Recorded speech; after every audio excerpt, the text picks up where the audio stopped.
Vamos ver então metodologia científica, aula 2. Os objetivos de aprendizagem. Descrever, caracterizar e discutir as formas de pensamento científico. Contribuir para o fazer ciência, descrevendo os caminhos necessários para o desenvolvimento da pesquisa a partir do rigor metodológico. Conhecer os diversos tipos de trabalho acadêmicos e suas funções. Elaborar os elementos constitutivos de trabalhos acadêmicos. E, por fim, configurar graficamente um trabalho acadêmico. E para atingir esses objetivos, vamos ver 5 tópicos. O tópico 1, pensamento científico, uma visão geral. No tópico 2, a diversidade de trabalhos acadêmicos. No tópico 3, elementos constitutivos dos trabalhos acadêmicos. No tópico 4, uniformização gráfica de trabalhos acadêmicos. E por fim, no tópico 5, o paper. Começamos pelo tópico 1, pensamento científico, uma visão geral. Origem da verdade é o senso crítico e o senso comum. O senso comum é importante porque nos permite tomar várias decisões, muitas vezes rápidas. Conhecimento vulgar ou senso comum é a maneira de conhecer de forma superficial, por informações ou experiência casual. Não tem a intenção de ser profundo, sistemático e infalível. Ele pode atingir o status de conhecimento científico, pois ele é base fundamental do conhecer. Segundo Underegg, as características do conhecimento popular são superficial, sensitivo, subjetivo e assistemático.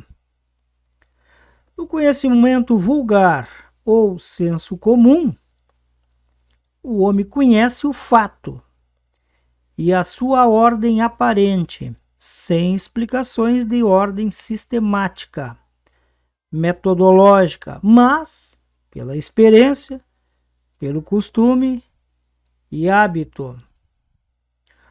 O conhecimento científico ultrapassa os limites do conhecimento do senso comum, na medida que procura evidenciar, além do próprio fenômeno, as causas e a lógica de sua ocorrência. Procura-se, na verdade, estabelecer princípios, conceitos e leis que permitam explicar as razões da ocorrência de um determinado fenômeno. Métodos importantes para a aplicação da prática. Temos o método histórico, que leva em conta o passado. Temos o método comparativo, tem como foco comparar vários tipos de grupos, comunidades, instituições e fenômenos sociais, com o objetivo de reconhecer semelhanças ou diferenças nos procedimentos. Temos o método de estudo de caso. Para o estudo de caso consiste no estudo profundo e exaustivo de um ou poucos objetos, de maneira que permita seu amplo e detalhado conhecimento, sendo escolhido ao se examinar acontecimentos contemporâneos quando não se pode manipular comportamentos relevantes. Método estatístico ou matemático reúne procedimentos estatísticos ou matemáticos para medir o objetivo pesquisado. É um conhecimento também quantitativo, porque os dados são manipulados estatisticamente para confirmar suas relações. Etnografia é o estudo de pessoas e de grupos em primeira mão, durante um período de tempo, que utiliza a observação, participante ou entrevista para desvendar o comportamento social. Continuando, tópico 2, a diversidade de trabalhos acadêmicos. E os tipos de trabalhos acadêmicos? Nós temos trabalho de graduação, trabalho de final de curso, temos a monografia para especialização, dissertação para o mestrado, tese para quem faz doutorado, artigos de periódico e evento científico e comunicação científica. No trabalho de graduação, não constitui exatamente trabalhos de cunho científico, mas de iniciação científica, uma vez que os mesmos devem ser apresentados dentro de uma sistemática e organização que estimulem o raciocínio científico.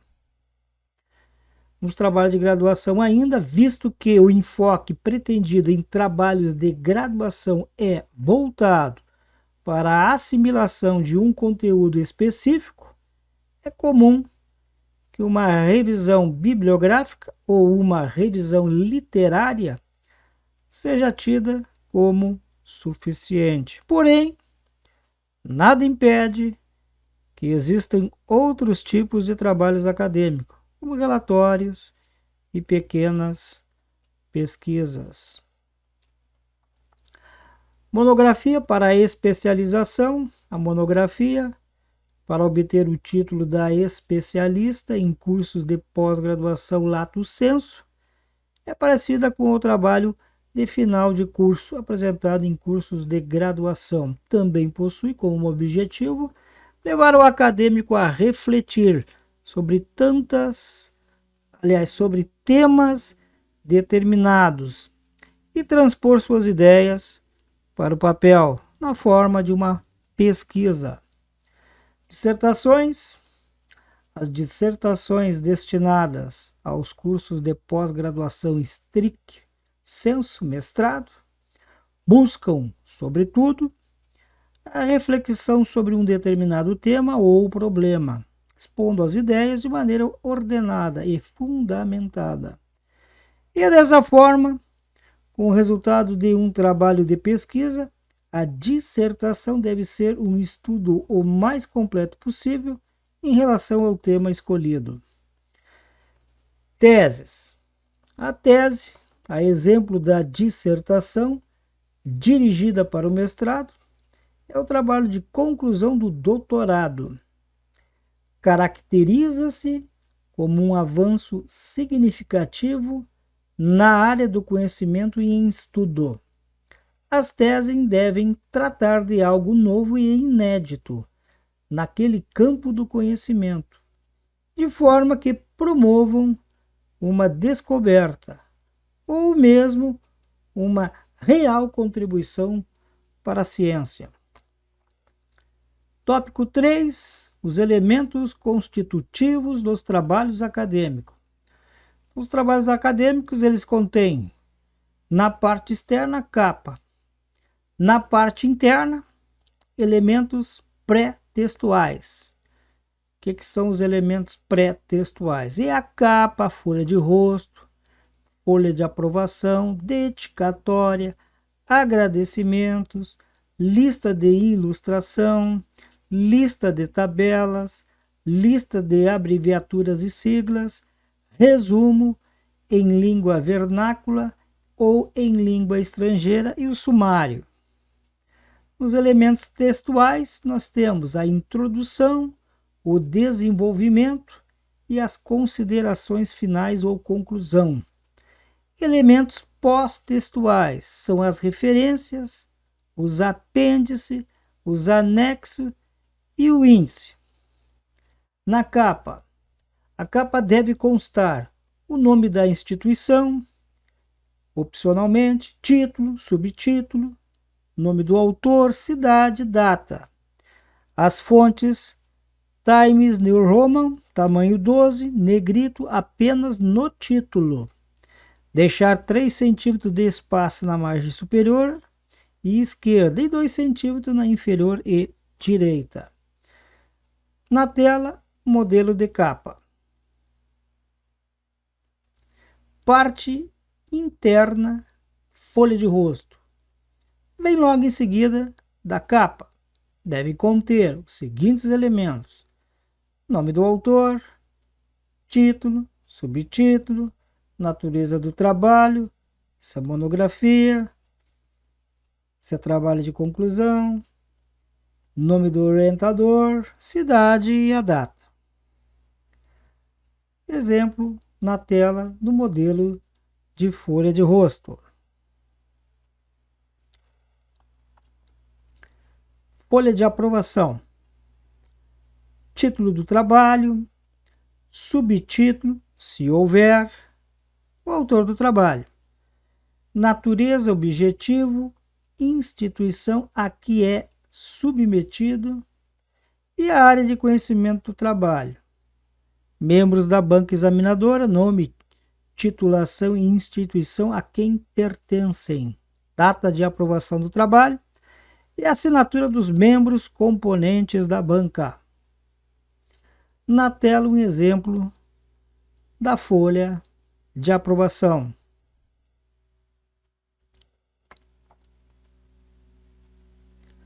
Dedicatória.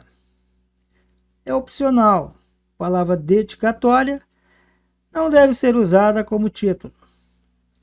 O autor pode prestar homenagens ou dedicar o seu trabalho para alguém especial. Agradecimentos. É opcional também, utilizada para agradecer às pessoas que direta ou indiretamente colaboraram para a realização do trabalho. A indicação da palavra agradecimentos deve ser feita na parte superior da página, centralizada, em maiúsculo e em negrito. Resumos. O resumo só pode ser elaborado depois de concluído o trabalho. Uma breve explanação de uma página de todo o trabalho que não ultrapasse 500 palavras. Logo após o resumo, deve-se indicar as palavras-chave. Listas, ilustrações, tabelas, abreviaturas e siglas localizam-se antes do sumário e seus itens devem estar relacionados na mesma ordem em que aparecem no trabalho. Para melhor visualização, utilizam-se listas separadas. Sumário. Deve dar uma ideia geral do estudo realizado. E por isso que os títulos e subtítulos devem ser colocados em ordem. Elementos pré-textuais não devem constar no sumário. Elementos textuais constituem o núcleo do trabalho. Normalmente, constituem-se de partes como introdução, desenvolvimento, fundamentação teórica, metodologia, análise e discussão dos resultados e considerações finais. A NBR sugere que os elementos textuais sejam digitados no anverso e verso das folhas. Assim, é importante atentar para as margens no anverso, esquerda e superior 3 cm e direita inferior 2 cm no verso, direita superior 3 cm e esquerda inferior 2 cm. Introdução. Deve apresentar o tema do trabalho, as razões pelas quais você está pesquisando tal temática, sua relevância, contribuição para o conhecimento de sua área profissional ou contribuição prática para sua área profissional. Deve deixar claro qual é o objetivo da pesquisa. Desenvolvimento é o momento em que você vai elaborar um texto que descreva o referencial teórico que deu fundamentação às suas ideias e contribuiu para interpretar os dados da sua pesquisa. Então, a palavra desenvolvimento não aparece no trabalho. Poderíamos dizer, de forma simples, que a fundamentação teórica corresponde às reflexões que você faz associadas às ideias de diferentes autores. No texto, as inserções das ideias de outrem devem ocorrer de forma explícita, ou seja, a transcrição das ideias dos autores que lemos deve ser feita sob forma de citações. O desenvolvimento pode apresentar, após a fundamentação teórica, ainda metodologia, descreva como foi realizada a pesquisa, análise e discussão dos resultados, oferecer evidências que esclareçam cada questão levantada, argumentar de forma lógica e coerente sobre os resultados obtidos e inferir determinadas conclusões. Elementos pós-textuais, começando pelas referências. As referências bibliográficas e eletrônicas devem ser arroladas em uma única lista. Apêndice é formado por documentos auxiliares como tabelas, gráficos, mapas, etc. Todos esses documentos devem ter sido elaborados pelo próprio autor. Anexos são documentos auxiliares não elaborados pelo autor. No tópico 4, uniformização gráfica. Tem como objetivo oferecer uma estética que ajude o leitor, dando-lhe direção e facilidade no encontro da matéria. Papel A4, branco. Fontes, Times New Roman, tamanho 12. Estilo de letra em negrito, itálico e sublinhando. Costumam ser usados para ressaltar texto ou acentuar títulos e subtítulos usados no trabalho. Citações longas, tamanho 10. Notas de rodapé, tamanho 10.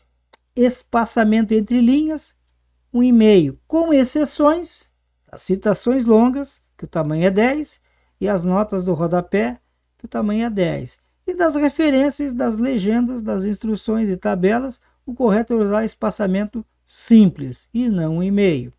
Todas as páginas, a partir da folha de rosto, devem ser contadas, mas não numeradas. As páginas referentes aos elementos pré-textuais não recebem numeração. A numeração é colocada a partir da primeira folha da parte textual, a introdução. Quando a posição do número da página coloca-se em algarismo arábico, em fonte menor, no canto superior direito da folha, a 2 cm da borda superior, ficando o último algarismo a 2 cm da borda direita da folha. Com o intuito de ordenar o conteúdo do trabalho, você deve criar seções e subseções. Seções primárias, caracteres maiúsculo e em negrito, alinhado à margem esquerda. Seções secundárias, caracteres maiúsculo e sem negrito, alinhado à margem esquerda. E seções terciárias, apenas a primeira letra em maiúsculo e sem negrito, alinhado à margem esquerda. Tópico 5. O paper é um tipo de particular de artigo científico. O artigo científico é parte de uma publicação com autoria declarada, que apresenta e discute ideias, métodos, técnicas, processos e resultados nas diversas áreas do conhecimento. Se apresentam de duas formas: artigo original e de revisão. Problema de pesquisa: o assunto que se quer provar ou desenvolver. Então, para isso, temos 8 passos. Primeiro passo, defina o problema. Segundo passo, revise a literatura da área. 3. Formule uma hipótese o que pretende testar. 4. Selecione um plano de pesquisa, experimento, levantamento, observação. 5. Execute a pesquisa. 6. Interprete seus resultados. 7. Relate as descobertas da pesquisa. 8. Suas descobertas são registradas e discutidas em uma comunidade acadêmica mais ampla, o que talvez leve ao início de uma nova pesquisa. A estrutura e a apresentação do paper. O paper também apresenta elementos pré-textuais, textuais e pós-textuais.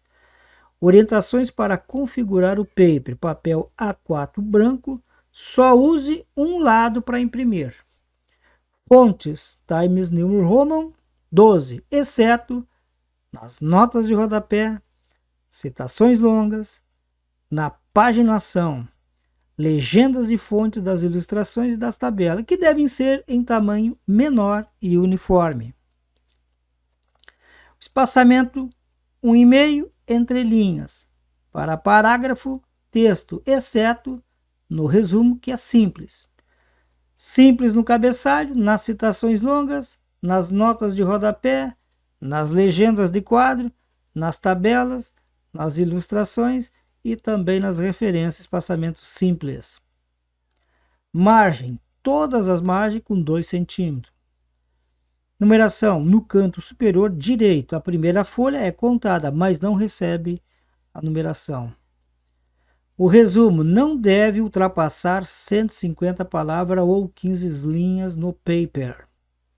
Palavras-chave são palavras ou expressões que representam o assunto abordado. Você deve escolher 3 palavras finalizadas com ponto e iniciadas com letra maiúscula. Elementos textuais, introdução, desenvolvimento e considerações finais. As citações, para fazer fundamentação teórica, você terá que fazer citações. Você precisa dar sustentações às suas reflexões. Figuras, utiliza-se a palavra figura e o número dela na frente do título, separada do título por um hífen. Abaixo do título se indica a fonte, seguida de 2 pontos. Gráficos, tratamento semelhante aos da figuras. Tabelas, constituem representação numérica de dados quantitativos. Quadros, é um arranjo predominante de palavras disposta em linhas e colunas. Notas de rodapé têm diversas finalidades: indicar a fonte de onde é tirada a citação, inserir considerações complementares úteis, inserir reflexões e acréscimos pertinentes. Títulos de seções, primárias, maiúscula em negrito, alinhada à esquerda. Secundárias, sem negrito, alinhada à esquerda. Terciárias, apenas a primeira letra em maiúscula. Considerações finais, ocorre a retomada dos objetivos da pesquisa, apresentação das conclusões, contribuição do seu trabalho e sugestões para o estudo futuro com outro enfoque.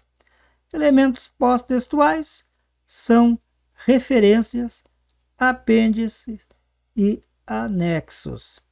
Finalizamos aqui a aula número 2 de metodologia científica. Espero que vocês tenham gostado.